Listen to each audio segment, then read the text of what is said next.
Hello ನಮಸ್ಕಾರ ಸ್ನೇಹಿತರೆ, ನಾನು ನಿಮ್ಮ ನವೀನ್ ಕ್ಯಾರ್ಪೇಟೆ. ಇವತ್ತಿನ ಲಾಗ್ ಬಂದು ಗ್ರೂಪ್ ಪ್ರವೇಶ. ಸ್ನೇಹಿತರೆ, ನಮ್ಮ ಸ್ನೇಹಿತರು ದಿನೇಶ್ ಅಂತ ಸಂತಪಚಳ್ಳಿ ಹತ್ರ ಪಡವಳ್ಳಿ ಅಂತ ಇದೆ, ಆ ಊರಿನವರು.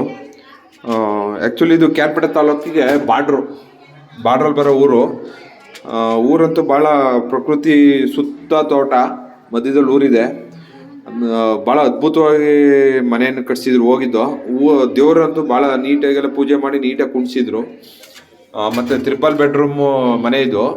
ಭಾಳ ನ್ಯೂ ಮಾಡಲ್ ಆಗಿ ಎಲ್ಲ ಐಟಮ್ಗಳೆಲ್ಲ ಹಾಕಿ, ಎಲೆಕ್ಟ್ರಿಕಲ್ ಐಟಮು ಮತ್ತು ನಲ್ಲಿ ಐಟಮು ಎಲ್ಲ ನ್ಯೂ ಮಾಡಲಾಗಿ ಹಾಕಿದ್ದಾರೆ. ಭಾಳ ಅದ್ಭುತವಾಗಿತ್ತು ಮನೆ. ಮತ್ತು ನಮ್ಮ ಮನೇಲಿ ನಾನು ಹಂಚ್ ರೂಫಿಂಗ್ ಮಾಡಿಸಿದ್ದೀನೋ ಅದೇ ರೀತಿ ಇವ್ರ ಮನೆಗೂ ಹಂಚ್ ರೂಫಿಂಗ್ ಮಾಡಿಸಿದ್ದಾರೆ. ಭಾಳ ನೀಟಾಗಿ ಬಂದಿದೆ, ಚೆನ್ನಾಗಿ ಕಾಣ್ತಾ ಇತ್ತು. ಆ ಮನೆಗೆ ಲಕ್ಷಣ ಅಂತ ಅಂದರೆ ಹಂಚ್ ರೂಫಿಂಗು ಚೆನ್ನಾಗಿತ್ತು. ಎಲ್ಲ ಪೇಂಟಿಂಗ್ ಎಲ್ಲ ನೀಟಾಗಿ ಮಾಡಿಸಿದ್ದಾರೆ. ನಾವು ನಮ್ಮ ಸ್ನೇಹಿತ ಲೋಹಿತ್ ಅಂತ, ಕ್ಯಾರ್ಪೇಟೆ ಲೋಹಿತ್ ಅಂತ, ಇಬ್ಬರಾಳು ಹೋಗಿ ಮನೆ ಎಲ್ಲ ನೋಡ್ದು, ಚೆನ್ನಾಗಿತ್ತು. ಹಾಗೆ ಊಟನೂ ನೀಟಾಗಿ ಮಾಡಿಸಿದ್ರು, ಭಾಳ ಟೇಸ್ಟಿಯಾಗಿತ್ತು. ಸಾಂಬಾರಂತೂ ಭಾಳ ಅದ್ಭುತವಾಗಿತ್ತು. ಒಬ್ಬಟ್ಟು ಮತ್ತು ಸುಮಾರು ಥರ ಸ್ವೀಟ್ಗಳು ಎಲ್ಲ ಮಾಡಿಸಿದ್ರು, ಚೆನ್ನಾಗಿತ್ತು.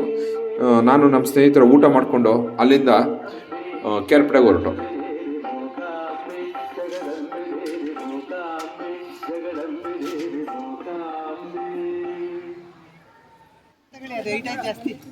ಮತ್ತೆ ಮನೆ ಮುಂದೆ ಭಾಳ ನೀಟಾಗಿ ಸ್ಪೇಸಿಂಗ್ ಇದೆ, ವೆಹಿಕಲ್ಗಳೆಲ್ಲ ನಿಲ್ಸಕ್ಕೆ.